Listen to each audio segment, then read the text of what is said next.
Okay, we're going to briefly address the Bantu myth.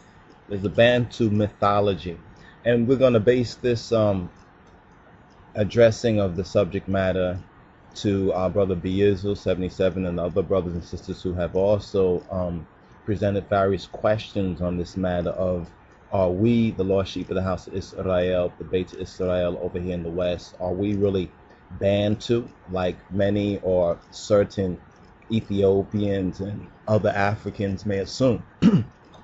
First of all, Beizil commented on one of our most recent videos regarding Rastafari or the Patriotic Ethiopians and End Time Prophecy 2012, and he said, "Good video, man.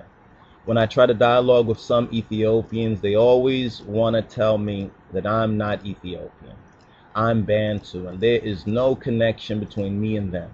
I told them that there is a connection and we are brethren, but I just can't articulate the facts to them properly." Brother, you're not alone, at least in the aspect that we're being, again, misnamed and misqualified by others trying to dictate to us who we are, even those certain some Ethiopians who really don't even know if they're really Ethiopian or not. I mean, when we really consider what the term Ethiopian actually means. It's like today when people say, "I'm American." Yovas, if you go back a couple of hundred years, those who would have said that they are American, we can trace their roots probably directly out of Europe. You understand, coming out of Europe, and they received charters and other authorization from their, how can you say, from their people, like, you know, from the English crown and everything to colonize, to settle, and others later on to do business, so forth and so on. And then the lost sheep was brought over here because of our disobedience. We were brought into captivity, as Deuteronomy 68 and other places in the Holy Scripture prophesizes, as well as records and documents, and then we get the factual substantiated evidence, put it together, and then we have one complete clear picture on that. There are some who would seek to doubt that, but these are people who would doubt that fire is hot. You understand? We know that fire is hot. It can be scientifically proven that fire is hot. So you will get some people who are not dealing with reality. They don't want to deal with reality. But let's get into this Bantu myth a little more accurately. First of all, the first thing I did after I had read your comment, I recall that there was some linguistic chart I had seen a couple of years ago. I believe it was on the internet. It was online from some university or other scholars, which basically were making a new revolutionary kind of link between the Amharic East African languages as well as Bantu. I was unable to find that particular chart, but I will look into the archives for it, and any of you who probably know or think you know what I'm talking about, please present that information or a link or email or something on that, or you can blog it at ethiopianworldfederation.ning.com.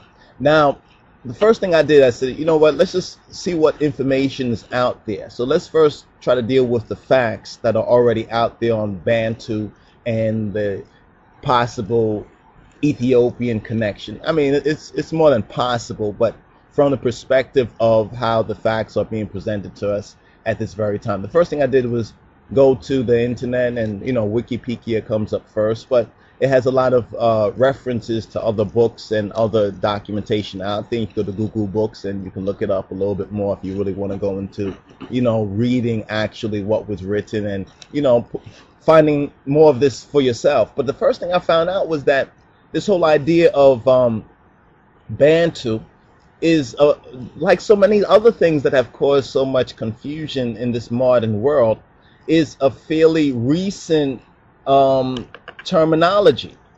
This is based on fairly recent terminology, this whole idea of Bantu. If you go to the Wikipedia site and you type in Bantu and you look that up, you go to the main page, not language, well, no, I think it's Bantu, yeah, Bantu languages, but you can also go to Bantu people.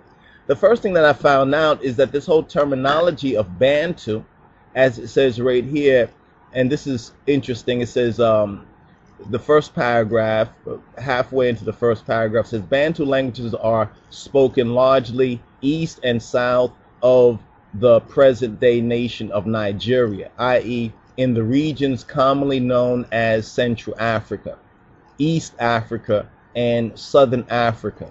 Now, if you go to older maps of Africa, you will find Ethiopia is identified as being in that same central, you understand, that central region, and on some maps a little more east or a little less east. And then there's another area which is called Abyssinian, or they call it Abyssinian.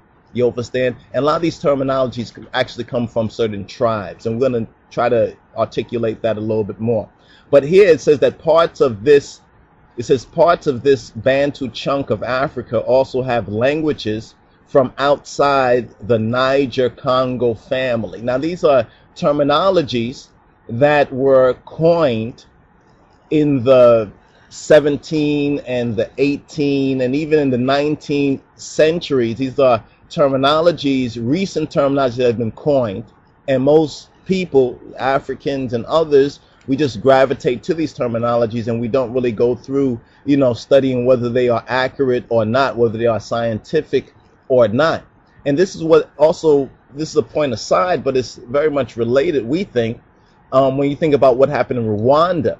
If you do a little bit of research, you'll see that Tutsi and the Bantu, you know, you see that there's some link right there with those peoples and these kind of terminologies, because of the confusion that they imply. It's all part of the divide et impera, it's all part of the divide and conquer strategy of white supremacy, that you'll find that a lot of the tribalism and the tribe on tribe and the brothers divided against each other and the tribal war and the massacres and the genocides and the conflict and lack of unity are also based on many of these unscientific and provocative notions that actually help and serve to divide and conquer people. And we know scripturally, biblically, and spiritually that this is the work of Satan, that Satan basically work is to divide and conquer and to cause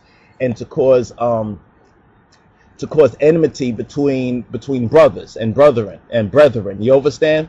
So this is what some Ethiopians really don't recognize just yet. But let's first of all deal with this mythology by finding out who was the originator of this idea. Did the people actually call themselves Bantu? Were they calling themselves Bantu? And the Africans said, "Who are you?" And they say, "We Bantu." And they said, "Okay, you're Bantu," and this is how it came about. Well, according to the facts, it says that the word Bantu was first used by Wilhelm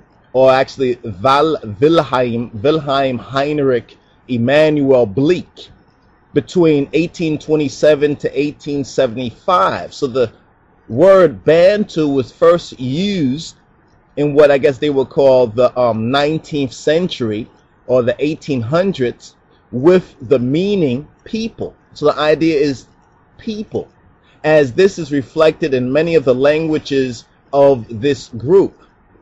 A common characteristic of Bantu languages is that they use a stem form such as Ntu or tu for person. This is very interesting because if you look at the Amharic, you can find this as, you know, as well. You know, you have Sate, which means woman, you understand, and Satitu, you understand, Lij, which means child, or like a sometimes connotated a male child. Then you have Legitu, you understand. You have this Itu idea also within, you know, Addis, Addisitu, you understand, Addisitu, Jerusalem, New Jerusalem. So we have the same idea really right there. And there's more that links Amharic especially with Bantu influences in the language, especially in the matters of germination. And what's interesting about that, it's not actually written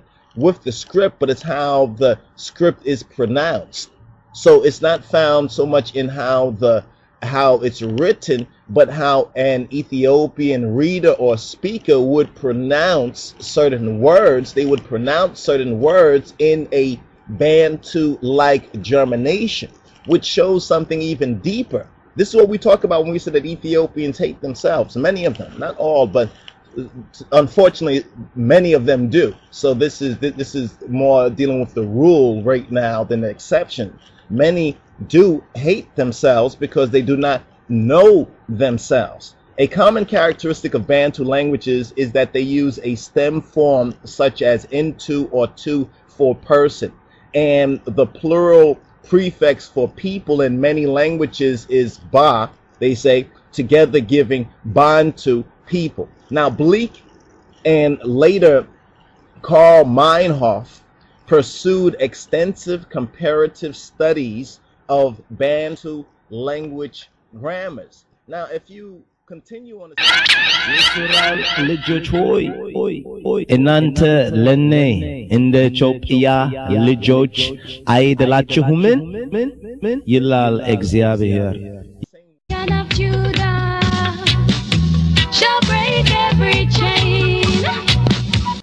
Okay, we're going to briefly address